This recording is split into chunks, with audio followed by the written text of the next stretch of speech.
Why do you pay for a Crunchyroll subscription? I think that's the best way I can honestly put this as a title. Just to keep it very much a stat, there has been no end of just straight up tomfoolery that's come down with Crunchyroll and just how their business model is and things like that of what they do. And genuinely, it makes me wonder, how are they still in business? They have taken away the comment section in, different shows. They have very much done away with a lot of the translations when it comes down to how they're usually done by human hand, and they have altered it in with AI, which granted the only reason why that even happened is because localization was always asked, and just to keep it very much a stat, it just was genuinely just having asshole people in that sort of field and area, and that's why AI came in. But then they go into a direction of it where now the subtitles are all the way effed up in whatever weird way possible, and there's obviously different mixing, different episodes from different shows. They get into certain other episodes and stuff like that, and it's just a on and on and on sort of problem. And if we're gonna be even more real for 5 seconds, those very same people behind the scenes that worked at Crunchyroll, those activists and people like that, is very much responsible for, shaping up the anime industry in terms of being sensitive and taking things away and trying to censor stuff and things like that when it comes down to it. And they are also the very same people that allowed High Guardian Spice to be in existence. Let's just keep it, again, very much a stack. They have caused a lot of nonsense throughout the years, and it again makes me wonder and be baffled at people that still hands over their money each and every month to Crunchyroll when they shouldn't be getting anything from you. Look, I'll be real, and I get it. There is basically no other true, better legal way than Crunchyroll when it comes down to, having a lot of these different shows and a big ass catalog of anime to straight up just watch. But also at the same time, the only other place you could really go find that is by sailing the 7 seas, which we already know how that kind of is. It's not really the most official way, but it often at times feel like it's the most official way possible, considering how most people that run those sites, most fans that actually know how to deal with things of that sort of thing, actually do a way better job than Crunchyroll could ever do in this current moment of time of their company. It is crazy. It's literally so crazy. It's just like how you usually just see different people make different fan games and different stuff like that, and then the company themselves get pissed off, but they could easily do something similar to what the fans have done, but they just choose literally not to. And most companies are going to be on your ass about it for whatever reason, to tell you to take it down, or, basically censor you or shut down your work or whatever. The only company I know that doesn't really do that too hard is Sega, because Sega are some real ones. But when it comes down to it though, it is just what it is. If you're not going to do the job of actually running a streaming service properly or giving care and attention to shows that actually is going to be on your site, then let fans actually run it and do what they need to do. Let them do what they really are supposed to do by giving each show the actual proper respect, instead of just looking at them for dollar signs, and look at them as, shows that actually could make some money for the streaming site, but also at the very same time, still respect the idea that it is anime and it's a very specific show that needs very specific attention, like the subtitles. I can't even tell who the hell is saying what in Crunchyroll when it comes down to multiple characters speaking at the same time, but fandoms, with their sites and how they know how to do certain things, they do it just fine, or at least change it up enough to kind of show you that, yeah, it is possible to actually, showcase who is talking or what is going on. And it's honestly just very ridiculous of how that company is still, again, getting your money. And I'm at a point where I'm like, if we can have, Japan to finally say F these credit card companies and actually do direct payment when it comes down to certain payment methods, then I don't see a reason why you can't fight back against this, right? And there's other sites that obviously that does exist out there that people should be helping out and promoting a bit more, at least, like Ocean Vale and High Dive. The only problem with those two sites in particular is just the fact that they are so small. They don't necessarily have a big ass category of different anime to kind of just really choose from, and it's not necessarily something that's been around for like a good minute, so of course a lot of people don't even know that they exist out there, which is a bit of a shame, because again, at least they are still letting shows kind of do what they're gonna do and not necessarily bother with trying to change it or censor it or whatever the hell ends up going on with them. There's like actual competitors that is out there. There's definitely other sites that do exist that's worth your time, but it just comes down to whether or not how big those sites actually are and what is the catalog of anime that is on their whole ass sites in the first damn place. And this is what made me mad about the current anime industry, or at least how these streaming sites usually are, mainly Crunchyroll.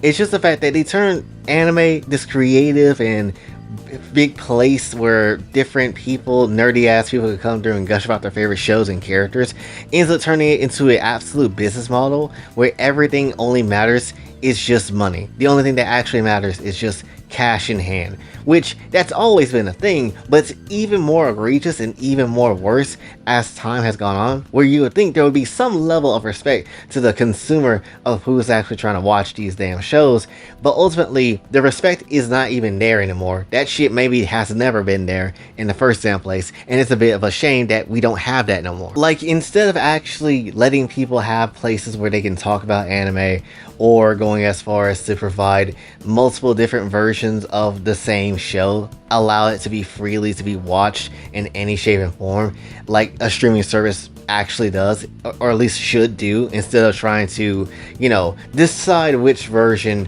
is going to be acceptable and just have those listed out just in general. Let the system itself pick out which episodes is going to be en masse for everybody to watch, instead of letting the viewer pick it out for themselves. They are very much busy trying to host weird ass anime of the year awards, sort of things like that. It's very weird, where it's all it just really is. It's just a fat ass spectacle of people that no one gives a shit about, that literally comes in to collect a paycheck, and that is literally about it, while also trying to label the anime of the year, quote unquote, to be the greatest anime of that year, when in reality it's no such thing that really truthfully exists. The only thing that is anime of the year is what a person actually views themselves and what they genuinely think for themselves. That is literally it. That is quite literally the only thing that is legitimately anime of the year, is what you think personally is that, right? And ultimately all they just do is, again, bring in a lot of these celebrities and bring in a lot of this weird attention to it that is just unnecessary and really isn't needed, when anime is just a art form. It is a medium of different people coming through with like creative ideas, creative, mindsets of how to explore different themes and such. And yet you want to put that and chalk it up to just being anime of the year, or give them certain awards in certain categories. Like, what the actual hell? The only thing people give a shit about is basically seeing that their favorite anime is getting talked about, and the only thing that people really also give a shit about is new anime announcements. That's it. It's no different than the damn Game Awards. Is it a fun spectacle that we get to see once a year? Sure, I guess, but ultimately, no one gives a damn about the celebrities that come through that might perform or just might be involved or whatever. No one really truthfully gives a damn about that whatsoever. The only thing people give a shit about is game announcements. That is literally it. That is the only reason why people even tune in to the whole ass event. Because if you're not really listing off any major game announcements and you're just throwing out awards left and right just for funsies, it's very much something that no one really gives a shit about. Who cares about what game of the year actually is, when in reality we could all just choose for ourselves what that game of the year actually is for us. And that's just how it ultimately is, though. Right? It's just, again, another event, a spectacle that doesn't really matter at the end of things. No, not really. It's just something that's there just to kind of waste your time when you're really just here for one thing and one thing only. But you know what? I'll give the Game Awards a slight bit of credit. At least they let players actually have a voice with the player's voice, or a choice, or whatever the hell that award is, where people themselves can vote on which game actually should win Game of the Year, or what is Game of the Year to the massive amounts of people. And that's a fun time, mainly because of the whole Genshin Impact and Sonic one. That shit was still funny, how everybody was basically throwing hands at each other, and then ultimately it only ended off because it was a drawing of Lamine and Sonic kissing each other, and it's still the greatest ship of all damn time. But you get the damn point. At least there is some sort of fun there. Where with Crunchyroll's case, it's just more so infuriating, solely due to the fact that there's way more things that could be fixed as time goes on, as people try to go out their way to, you know, make anime out there to be an absolute beast of what it is, and then they just do not necessarily fix the problems of what should be going on for their own site, and, you know, for their fandom's sake and things like that. They have basically zero trust within the absolute space of anime fans, or at least they shouldn't have the trust of anime fans at all, because they haven't done anything in the past couple of years to really gain any of that trust back. The only thing Crunchyroll truthfully cares about is cash money, and that's literally about it, right? That's the only reason why they even have a giant monopoly on majority of anime as we speak right now, because they want to basically get as much money as they can from it, not really giving two shits what show gets put on there. And if there is some show that they don't like that's going to get put on there, they'll hoe it in whatever way possible, so no one really cares too much about it, right? And that's just ultimately how it is, which is why anytime there is a show that obviously is going to be controversial, and when it goes to another streaming site like a Ocean Vale or a High Dive, I get mad happy, just because I know they're going to hoe that shit if it went to Crunchyroll, like they did with Worlds in Harem. There is no reason why that show should be hoed and censored hard as hell as they did. There is no reason whatsoever for them to do what they did when it comes down to it. It was basically a pointless ass show to watch on Crunchyroll when it comes down to it. But because it was on Crunchyroll and they didn't give over, you know, really to anybody else at the time, like High Dive mainly, because Ocean Vale I don't think even existed at the time, when it comes down to it, because it didn't give it over to High Dive, essentially it made people not want to watch it. It made people not really give too much of a shit about Worlds in Harem whatsoever, and essentially it just ended up the mess that it ends up being, with no season 2 to ever really be seen of the light of day, and just things like that, right? Again, this is why you need other sites and other competition, because when it comes down to it, you get shows like that get hoed by one particular platform, and you're really just giving them really that property just so you can actually get more people to see it, and, you know, obviously to make money. But ultimately, you're still losing at the end of the day. The studio is still going to lose at the end of the day. The only people that's going to win is Sony and Crunchyroll, because of course they do. Of course they're going to win, because they're just basically making bank off of your own property and doing way more with it than you ever probably would as a creator or even as a studio. Again, this is the same company that has not done anything for its people for years and years at this point, except censoring shit, taking shit away, and charging you a higher price each and every time. So again, I have to go back to the beginning question of this video. Why do you pay for a Crunchyroll subscription? Why do you? There is other ways that exist, I would imagine at this point now, where if you want to give back to the anime industry, like many people have said in the past before, there is other ways of doing so now. There has to be other ways of doing so than through Crunchyroll. Because let's be honest, the only thing they're really going to be doing is not really giving much of anything back to those studios or those people or those creators or whatever. Hell, the people that make anime a lot of the time don't even get their damn money when it comes down to it. So ultimately, Crunchyroll is not even a good, clear-cut way of just straight up helping out people to keep making more shows. Ultimately, it's just filling their own ass pockets, and that's really what it is. It's been like that for years, and does not really have seen any sort of dividends to help out really anybody whatsoever outside of Sony and Crunchyroll. So again, they're basically already getting robbed. So what the hell is what even is like the bad point of them going to the 7 Seas, that they're just straight up like, you know, just checking out anime there and, you know, just praising it there instead of just watching it from Crunchyroll. I don't understand how they still have a lot of money, and still why a lot of people even still give them the time of day to get their bread. I still don't get it. I don't very much get it. It's baffling, and it's very much something that people need to just straight up just say, yeah, I'm good. We'll create our own site, or just support the ones that's actually there, and just hope that more studios will come through and show their shit on these other streaming sites and things like that, right? That is basically all we can really hope for when it comes down to it. And again, it's crazy how Crunchyroll has all this stuff when it comes down to their anime catalog, and basically everything that you really think they would have.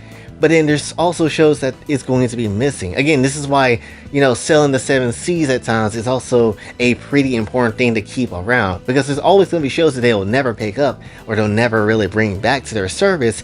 And then the only way you can find those shows is by going to the 7 Cs and seeing what different sites actually has what. And that's just ultimately how it is, right? Do you think something like a Man-U hiking show with the boobage flying everywhere is going to be basically just something that Crunchyroll has on deck? They will have on deck just in general? Absolutely not. The only way you're going to find that shit is by going through the 7 Cs. And if it wasn't for the 7 Cs, there will be legitimately no way to go watch that show or any other show that is not on a Hulu or a Netflix or a Crunchyroll or whatever other platform that exists out there that hasn't gotten it. So ultimately, it is some nonsense. Just again, in general, if you are having a Crunchyroll subscription, or you're basically, considering going to get one, don't. I promise you, there is way better ways of finding, actual anime done way better with their sites than Crunchyroll ever could do at this current moment in time. Hell, and if you want to support other sites and other places that actually are legit, but actually do have a small little, a little catalog of anime, then obviously go to them, go check them out, because they're not doing anything nearly as egregious as Crunchyroll has been doing for the past couple of years. But yeah, I guess that's basically really what I wanted to say. I kept seeing people talk about Crunchyroll and the different things that's been going on for like a long period of time recently. And so I thought, might as well throw my hat in there, right? I don't even give two shits about Crunchyroll to a high degree. It's been a minute since I really thought about them in a high degree with their bum-ass trash looking mascot. But ultimately, it is something that I feel like we do need to discuss, because it is very much the reason why a lot of the anime industry, mostly on the localizer side and translator side, is the reason why it is with the whole gender things and the weird ass sentencing when it comes down to different words that's being used when the Japanese translation doesn't even mean that shit half the damn time of what they're trying to say. It's just very weird. Very rarely do translators actually do something pretty much, different, but then it actually kind of works in their favor to a point. Very rarely would there ever really be a W in that area. It's rare W's for sure, but that's just ultimately how it is. But that's what I gotta say about this one, so hopefully you did enjoy. If you did, be sure to like, share, subscribe, hit the bell notification on your way out, also follow my socials, and if you'd like to donate to the channel, Kofi and Cash App is available as well. And that's it, this boy Jay, signing off. Have a blessed day.